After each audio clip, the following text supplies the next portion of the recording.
You will hear a number of different recordings, and you have to answer questions on what you hear.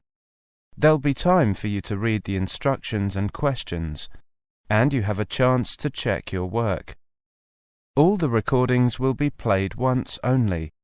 The test is in 4 sections. At the end of the test, you will be given 10 minutes to transfer your answers to your answer sheet.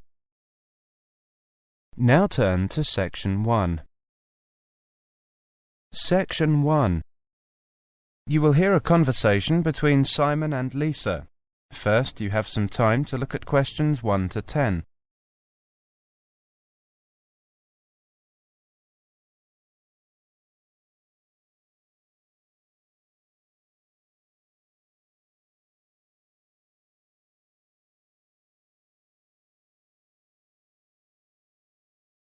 Now listen carefully and answer questions 1 to 10. Hi, Lisa. How are you? You look a little puzzled. Hi, Simon. I am. You're familiar with the campus, aren't you? I can't figure out where anything is. Well, let me give you a hand then. Which places do you need to know? First, I need to know where the library is. I haven't registered yet. All right. You know where the North Gate is, don't you? Yes, it's up that way, about 200 metres. Sorry, Lisa. I'm afraid it's in that direction, and it's about 500 metres away. Well, that begins to explain why I can't find anything. So, the South Gate. North.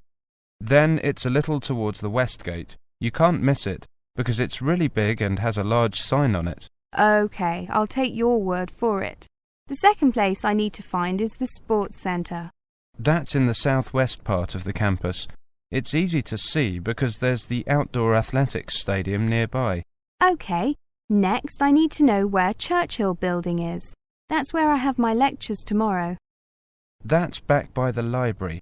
You know the building, the McDonald Building, where our department is? Yes, that's right by the East Gate, isn't it? Right. Well, the Churchill Building is opposite. Well, almost opposite that. Not that small building directly opposite? No, the larger one beside it. Got it. OK, last one. Where's the cafeteria? I know it's next to the bookshop. And can you see the bookshop? Well, hang on. It's right there, here in the centre of the campus. A great central location, if you ask me. What time is the library open? It's open from 8 a.m. until 10 p.m. And the cafeteria? 8 a.m. until 7 p.m. Is that every day? Someone said that it isn't open so long at the weekends. No, it's every day. And the sports centre? Now, if I remember rightly, that opens at 7 a.m. and closes at 9 p.m. But the outdoor athletics field can only be used during daylight hours, since there's no floodlighting. You play sports, don't you, Simon? I do. I've signed up for the football team trials this coming weekend, and I was on the athletics team at school. When are the trials? I don't play football, but I enjoy watching. They're on Saturday, starting at 10 a.m. The organisers said that we should expect to be there until mid-afternoon, probably until around 3. Well, I've got things to do in the morning, but I'll come along after lunch. I hope you survive until then. So do I.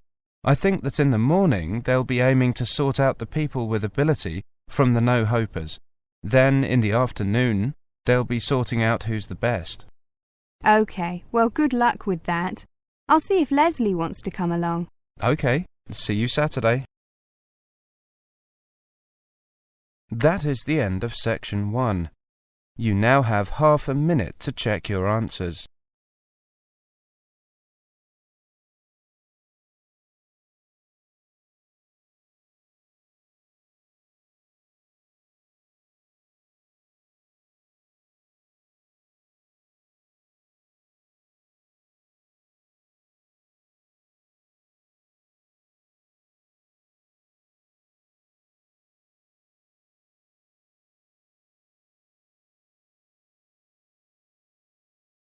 Now turn to Section 2. Section 2. You will hear a presentation on living in London.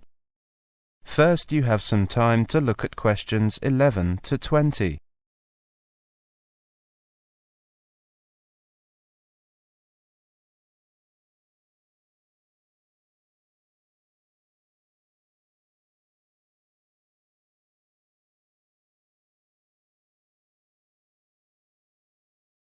Now listen carefully and answer questions 11 to 20. Welcome to this latest lecture on living in London. Today we're going to look at transport, and I'd like to start with the London Underground system, also called the Tube because of the shape of the tunnels. First, you need to learn your lines. There are 12 different lines, each with its own name. For example, the Piccadilly line, the Circle line. Each line is a different colour on the map of the Underground system. You can find the map in the ticket hall at each Underground station, and usually on the platforms as well. Sections of the map are also displayed in the carriages of the Underground trains. Before you begin, it helps to know which line you are starting on and on which line your destination can be found. If they are on different lines, look at the map to see where the two lines cross, and note the name of the station where they meet. That is where you have to change trains. If the two lines do not cross, keep looking until you find a third line that crosses both of the other two. Then you will need to change trains twice. You can buy a ticket from one of the automatic machines or from the ticket office. Either way, you need to know the name of the station you are going to. You also need to know whether you want a single ticket, which is valid just to get you to your destination, or a return, which gets you there and back again. Fares are based on a zone system. The more zones you travel through, the more expensive your fare is. There are 6 zones, with Zone 1 covering central London and Zone 6 covering the outskirts of the system, including, for example, Heathrow Airport. Most of the Underground maps show which stations are in which zones. A single ticket for travel through all 6 zones currently costs £4. Depending on how far you are travelling and how many journeys you need to make, it may be cheaper to buy a one-day travel card, which gives you unlimited travel on all London Underground and bus services. The day you buy it. A one-day travel card covering all 6 zones currently costs £8. You can also buy an Oyster card.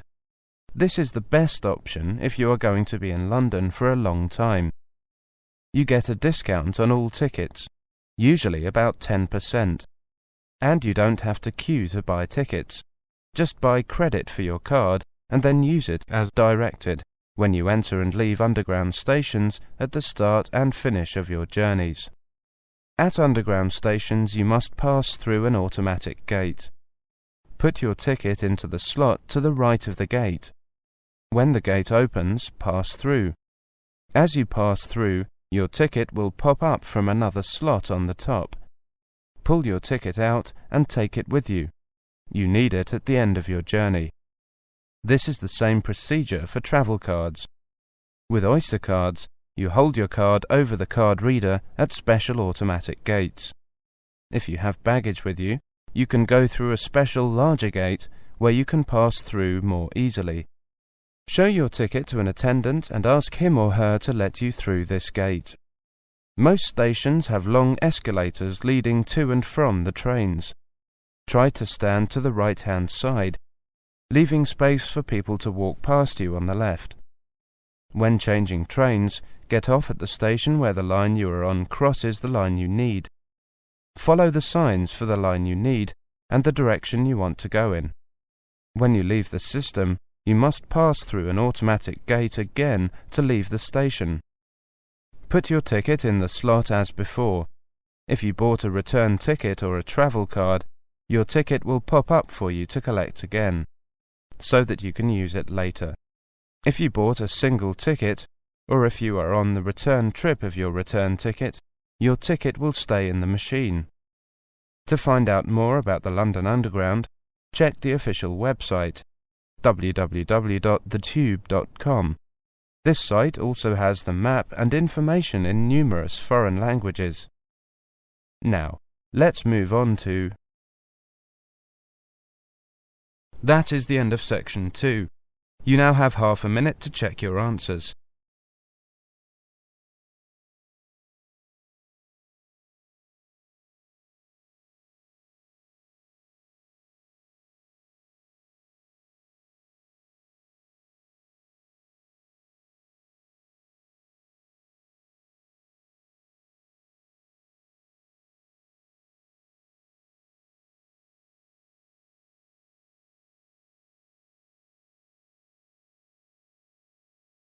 Now turn to Section 3. Section 3. You will hear a conversation between the advisor and an overseas student. First, you have some time to look at questions 21 to 30.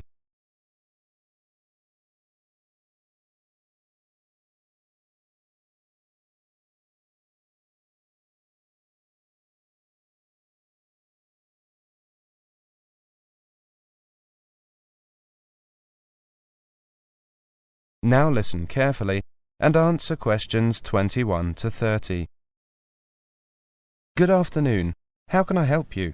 Good afternoon. My name is Helena Schwartz. I have an appointment at 3. Ah, yes. Come in. Please take a seat. Now, what can I do for you? Well, I need some advice about my studies. I'm a foreign student from Germany, and, well, I heard that this is the place to come. It certainly is. So, what kind of problems are you having? It's quite normal for students to meet problems, particularly overseas students who might not be familiar with the British way of life or education system. Well, my first problem is the workload. That's a common problem, even with British students. It seems to me that the biggest difference between university and secondary school is that university students have to do a lot of work on their own, and it's sometimes useful to get advice on how to take control of your time and work effectively. You're right. The obvious thing to do is to make a schedule and stick to it.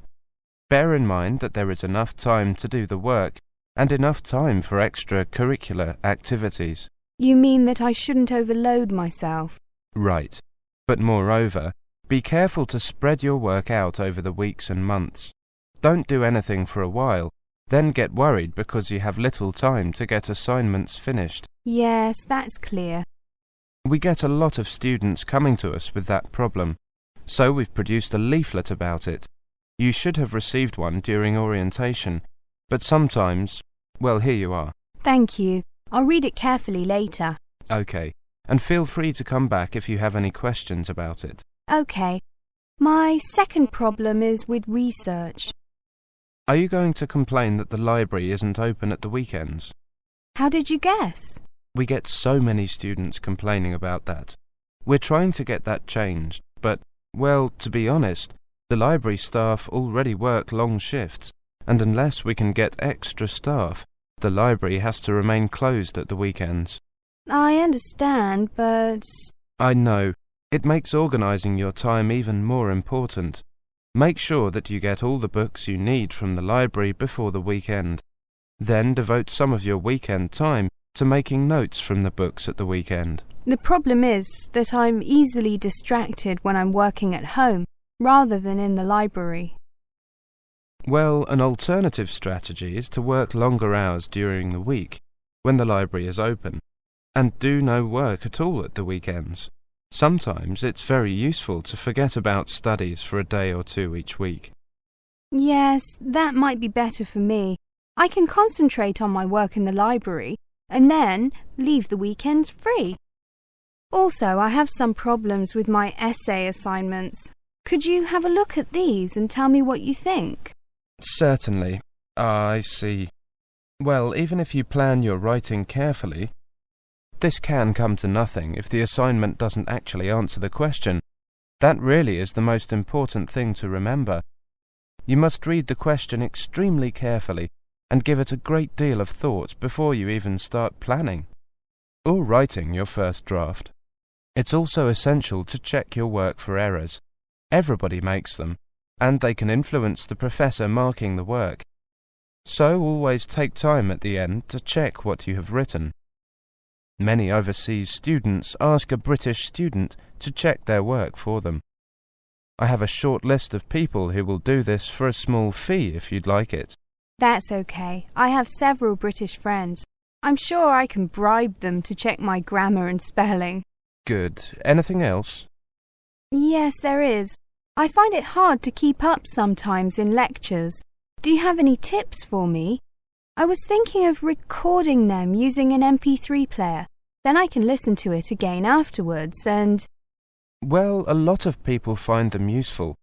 But some people point out that you might never actually have time to listen to the recording again. Something else you could try is checking your notes with a friend after the lecture. Go for a coffee or something. Yes, that's a good idea. Thanks. Thank you very much for your help. That's what I'm here for. That is the end of section 3. You now have half a minute to check your answers.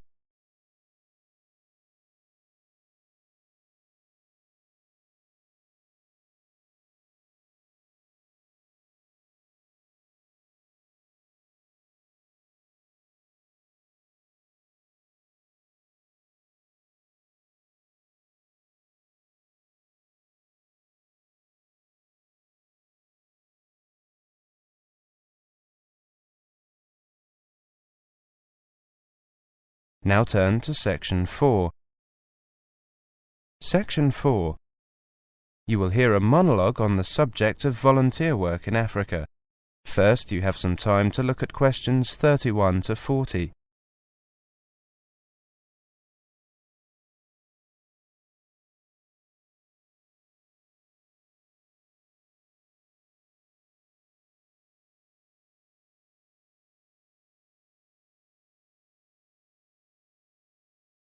Now listen carefully and answer questions 31 to 40. Good morning, everybody. I'm Jane Winter, and I'm here to tell you a little about the possibility of volunteer work in Africa. If you're looking for volunteer work in Africa, there are plenty of opportunities available. Let's look at the different types of volunteer opportunities available in Africa, what to expect when volunteering in Africa, and stories from volunteers who have worked in Africa. Volunteering means something different to almost every organisation you come across. Some agencies will cover your flight and cost of living while you are working, and some are true volunteer projects and expect you to cover all costs for the privilege of the experience. If you're looking for a more meaningful way to spend a few months in Africa than simply travelling around, volunteering is a wonderful way to spend your time. Most jobs that last less than a year or so are going to be the ones you have to pay for. Jobs that require a commitment of more than a year will often offer a basic stipend to cover some of your costs. Whether you get paid and how much you get paid will also depend on your skills and how much they're in demand. Most paid volunteer opportunities in Africa are available to those who have a university education and/or a practical skill. Engineers, doctors, nurses, environmentalists, emergency relief personnel, and teachers are among the most asked for by volunteer agencies. If an organisation doesn't require you to have specific skills, then you will usually have to pay your own expenses as a volunteer. In general, most organisations working in Africa try and recruit as many local people as possible, rather than foreigners, since the project should continue long after you have returned home. So don't take it personally if your intention to help people in Africa is rejected. It may just be that a local person is better suited to the job. What should you expect when you volunteer to work in Africa? Conditions are usually basic. Most volunteer opportunities take place in rural areas, where you may not have ready access to running water and electricity. Housing can be very basic, and you will likely be staying with local families. A word about cultural adaptability. As in most countries in the world, rural communities are usually more traditional than urban centres. As you will be working closely with the local population, you will have to dress and behave in accordance with what is acceptable locally. General pace of life and work is much slower than in the West. Don't expect any organisation to run efficiently and without glitches. Getting sick can be a problem.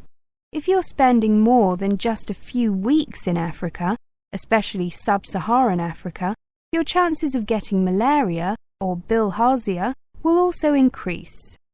Make sure you take all the medicine and precautions you need. The organisations you work with should brief you about health issues, and don't forget that local nurses and doctors will have plenty of experience with these common afflictions, probably more than your doctor at home. Initially, you may also have some problems getting used to different food and water. Anyone who has volunteered in Africa will probably tell you that the biggest impact their project had was not on the community but on themselves.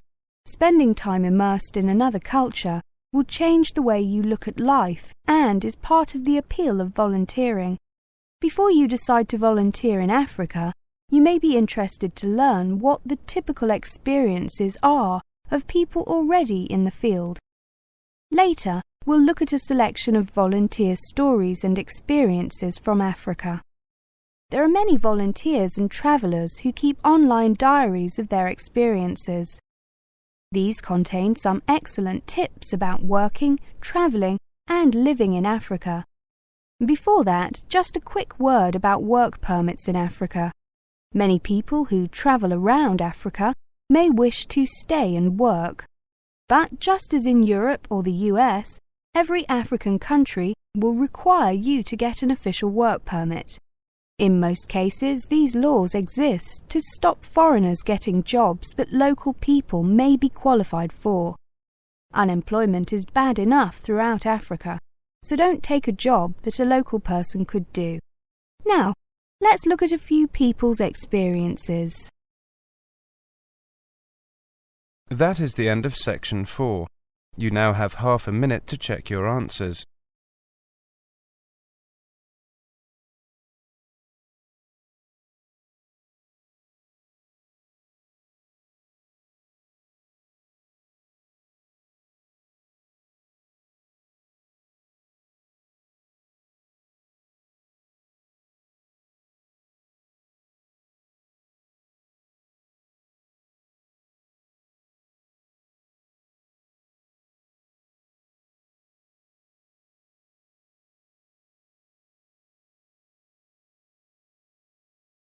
That is the end of the listening test. In the IELTS test, you would now have 10 minutes to transfer your answers to the listening answer sheet.